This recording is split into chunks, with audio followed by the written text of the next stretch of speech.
तो आपको justice with in year लागू करने के लिए 1 साल के अंदर मुकदमों का फैसला करने के लिए एक तो डिमांड करना पड़ेगा, दूसरा आपको यह भी क्लैरिटी होनी चाहिए कि अब की बार 400 पार क्यों चाहिए। जैसे अल्पसंख्यक बहुसंख्यक आपको खत्म कराना है भारत से, तो आपको आर्टिकल 30 खत्म कराना पड़ेगा। आर्टिकल 30 फंडामेंटल राइट है, फंडामेंटल राइट बदलने के लिए आपको 2/3 बहुमत चाहिए। 2/3 बहुमत दोनों सदनों में हो तो बहुत अच्छा है, दोनों में ना हो तो कम से कम ज्वाइंट सेशन में आपको 2/3 चाहिए, तब आपका माइनॉरिटी मेजॉरिटी कॉन्सेप्ट खत्म होगा।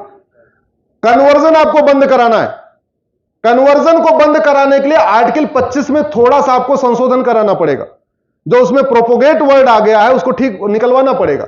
अब प्रोपोगेट वर्ड को निकालने के लिए आर्टिकल 25 को बदलवाना पड़ेगा। आर्टिकल 25 फंडामेंटल राइट है, फंडामेंटल राइट को बदलने के लिए लोकसभा में 2/3 चाहिए, राज्यसभा में 2/3 चाहिए, और दोनों में ना हो तो ज्वाइंट में 2/3 चाहिए। और ज्वाइंट में 2/3 के लिए क्या करना पड़ेगा अब की बार?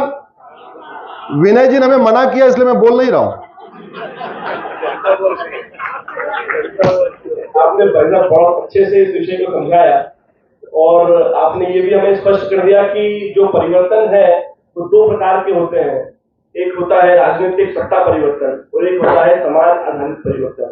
तो ये जो काम अगर न्यायपालिका को हमको बदलना है, स्व आधारित फिर से स्थापित करना है, तो राजनीतिक सत्ता परिवर्तन के लिए तो जो काम चल रहा है वो चल रहा है, लेकिन समाज आधारित परिवर्तन आपके और हमारे हाथ में है।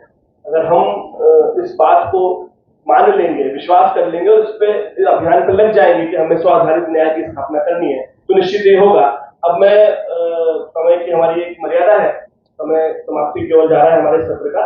मैं 2 प्रश्न लूंगा अपने सभाए बैठे लोगों से, तो शॉर्ट में अपने प्रश्न पूछें, ज्यादा लंबे प्रश्न आप उठ के वहीं से बोल दीजिए, सुनाई दे रहा है, बोलिए। माइक, उनको माइक दीजिए। हाँ भाई साहब। जी भाई सर, ये आपने जैसे बताया कि 1857 क्रांति में मंगल पांडे को सबसे ज्यादा सहायता मठ मंदिरों से मिली थी क्रांति को सफल करने में। तो इस बात को ध्यान में रख के ब्रिटिश सरकार ने मठ मंदिरों की शक्तियां कम करने का षड्यंत्र चलाया, पर दुर्भाग्यवश स्वाधीनता के बाद 1951 में प्रथम प्रधानमंत्री नेहरू जी ने Hindu religious charitable endowment act 1951 पारित कर सारे मंदिरों का अधिकार जो है वो सरकारी नियंत्रण में ले लिया और मस्जिदों का जो है वो वक्फ बोर्ड के पास और ईसाई धर्म स्थलों का क्रिश्चियन डायोसिस। ये सवाल आपको माननीय आलोक जी से पूछना चाहिए था। मठ मंदिर फ्री होने चाहिए, उस पर वो काम कर रहे हैं। नहीं, मेरा प्रश्न बल्कि विश्व हिंदू परिषद काम कर रहा है उस पर। आपने 160 जो PIL लगाए हैं तो निश्चित ही इस अन्याय हमने उसको भी चैलेंज किया हुआ है। भारत में कुल 35 कानून चल रहे हैं मठ मंदिरों को कंट्रोल करने के लिए।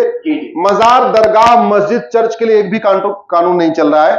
हमने उन 35 कानूनों को सुप्रीम कोर्ट में चैलेंज किया हुआ है।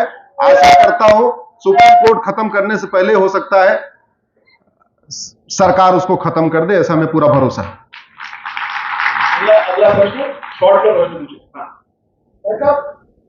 जैसे आपने हिस्ट्री में परिवर्तन की बात की, तो आपका ही मैंने एक चैनल पे पढ़ा था कि लगभग 27 ही ऐसे परिवार हैं जो आज तक सुप्रीम कोर्ट में जज रहे हैं। तो क्या उनकी ही विचारधारा जो कंटिन्यूअस रही है उसकी वजह से ही परिवर्तन थोड़ा सा मुश्किल हो रहा है, क्या करेंगे? देखिए, मेरा यह मानना है, अगर इंजीनियर बनाने के लिए राष्ट्रीय स्तर पर परीक्षा होनी चाहिए, डॉक्टर बनाने के लिए राष्ट्रीय स्तर पर परीक्षा होनी चाहिए, टीचर बनाने के लिए टीचर एलिजिबिलिटी टेस्ट होना चाहिए, तो जज बनाने के लिए भी राष्ट्रीय स्तर पर परीक्षा होनी चाहिए। जैसे इंजीनियरिंग का 4 साल का कोर्स होता है, मेडिकल का 4 साल का कोर्स होता है, ऐसे जजेस के लिए भी एक बाकायदा कोर्स होना चाहिए। और 1-2 बार संसद में चर्चा भी आई है। भारत में एक भारतीय न्याय सर्विस की व्यवस्था शुरू हो, ऐसा एक मेरी PIL भी चल रही है, इंडियन जुडिशियल सर्विस में सुप्रीम कोर्ट में। आशा करता हूं सरकार करेगी, नहीं सरकार करेगी तो PIL तो चल रही है सुप्रीम कोर्ट में, लेकिन सरकार कर दे तो ज्यादा अच्छा है, क्योंकि जो नहीं चाहते इंडियन जुडिशियल सर्विस आए, हमारी PIL वहीं चल रही है। समय की अपनी सीमा है, इसलिए समय समाप्ति की ओर आ चुका है। अब मैं अश्विन जी का बहुत बहुत धन्यवाद दूंगा, आपने समय दिया।